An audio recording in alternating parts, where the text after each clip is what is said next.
Hi, this is CAD CAM Lessons. In the previous lesson, I briefly mentioned that we can create multiple solids within a single body. This is a fairly new feature regarding FreeCAD. Previously, in older versions of FreeCAD, this wasn't possible and had to be avoided because creating two elements within a single body always caused errors or warnings. Now this option is available, and we can do this. It is a new option, and it seems to me that sometimes errors related to it might appear, but since such a thing is available, I think it is worth learning. I am creating a new project as a parametric part, and I will show you how it looked before. I select Create Sketch, and here, for example, I will create a circle whose center will lie at the origin point of the coordinate system. I will create a circle with a diameter of 40 millimeters, and I will create, for example, a slot here. I place the first point more or less here. As the slot dimension, I type 50. I press Enter. I place the slot point on the x-axis. And now, as the slot width, I type 25 millimeters and press Enter. I right-click to cancel this command. I select this point. I press the D key. And here is the distance. I type 120 millimeters. I close the sketch and now select the pad operation. And here we have a warning that the result of this operation is a multi-solid part, and we must allow FreeCAD to create such solids. If I click OK now, a warning appears here. And if you want to enable something like this in FreeCAD, we can do it individually for each body. We select the body, and here we have an option that allows creating multi-object parts within a single body. We check it, and now based on such sketches that do not touch, we can create a solid. Okay, here I need to select the sketch. I select the pad operation, extrusion by 10 millimeters. Okay, and now we can do such a thing. Until recently, this was an experimental option in FreeCAD version 1.0 RC2, meaning the trial version released before the official version was made available. It is now a normal FreeCAD option. It is not defined as an experimental option, so I think we can slowly get used to this option. If you want this option to be enabled by default, go to Preferences. On Mac, expand the FreeCAD menu and select Preferences. On Windows, expand the Edit menu and select Preferences. Next, we go to the Part Design tab, and here we check the option that allows creating multi-object parts within a single body in the Part Design module. We click OK, and now this option will be checked by default, and in some cases this can be a truly huge advantage. And now, for example, we can create another fragment of the solid. I select Create Sketch on the XZ plane. OK. And I will use these two solids as external geometry to create another fragment of the solid. I will create a polyline here, for example. Note here that when I hover over this reference line, I can place the start of the polyline on this line, or if I get close to the center of this line, a symmetry constraint appears, which will place the start point of the newly drawn line at the center of the reference geometry. Here in the preview, you can see how the constraint symbol changes. When I hover near the midpoint of this line, the symmetry constraint appears. If I move a bit to the side, the coincident constraint symbol appears. I hover near the midpoint of this line, click the left mouse button, and draw the polyline more or less in this way.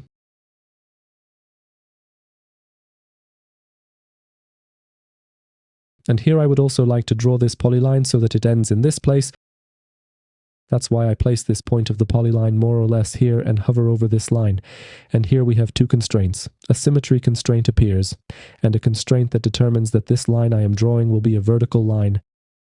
I click in this spot, right-click to finish drawing this polyline, and right-click again to cancel this command. And here I will also add fillets in the corners of this polyline. I select the command that allows creating fillets.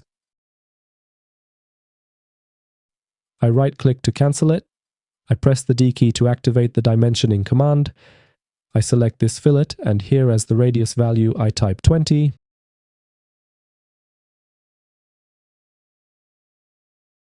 OK, I select this line and type 30 as the length of this line. I right-click to cancel the dimensioning command, and here we still need to define relations. I select this fillet and press the E key. And here, at this moment, the sketch is already fully defined, fully constrained. I close this sketch. And now I will create further geometries. I will create geometry on this face of the solid. I select this face and choose Create Sketch.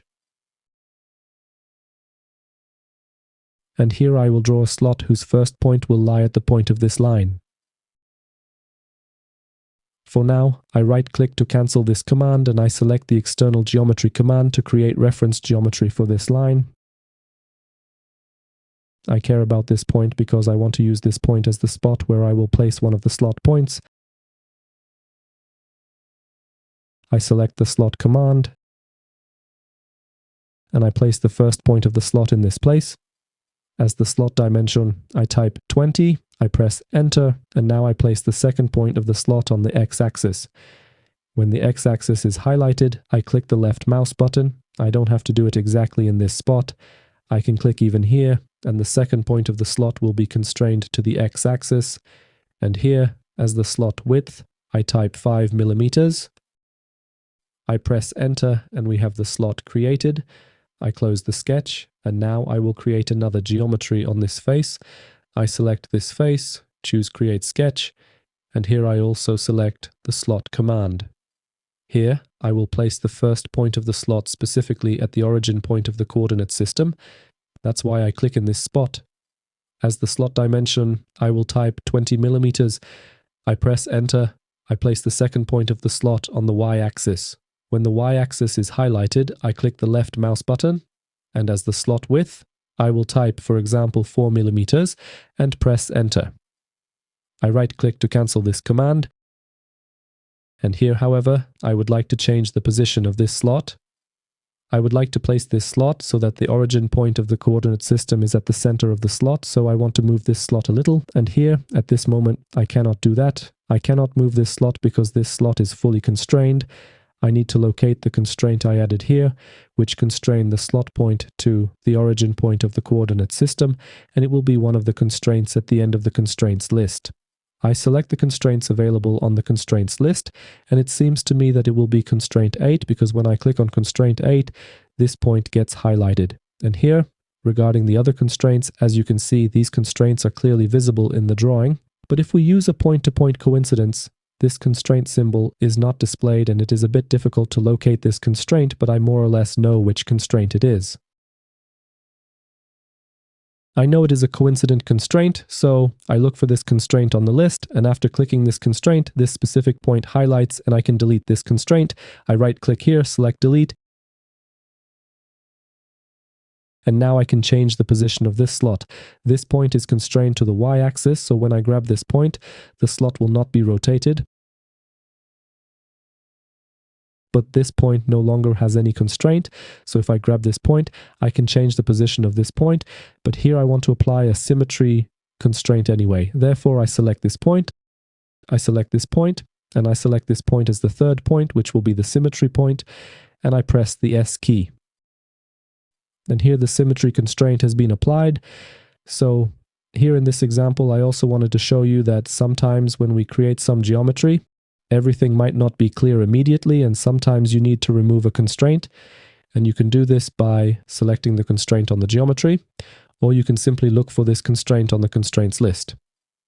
These constraints on this list appear sequentially. At the beginning, automatic constraints appear, which are created during geometry creation, and then we have those constraints that we add ourselves. And sometimes it is easy to locate the constraint we care about, and sometimes you just have to track all constraints to find the right one. And okay, I have this geometry here. I close the sketch, and now I will use the additive pipe operation and perform a sweep of this profile along this path with a shape change to this end profile.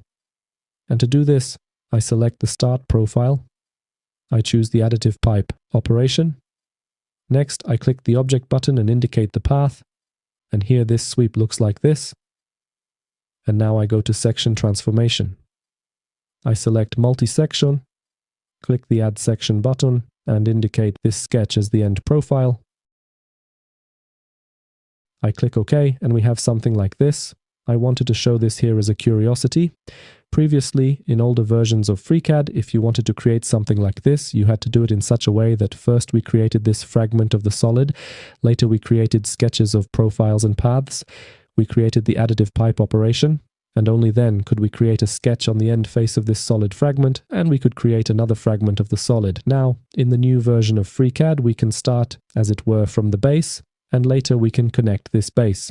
Of course, this is just an example, and the possibility of creating multi-object parts within a single body can be useful in many different situations. So it is worth knowing about such a possibility, especially if you had contact with FreeCAD a few years ago and back then it was not possible. Now we can do this and we can use it.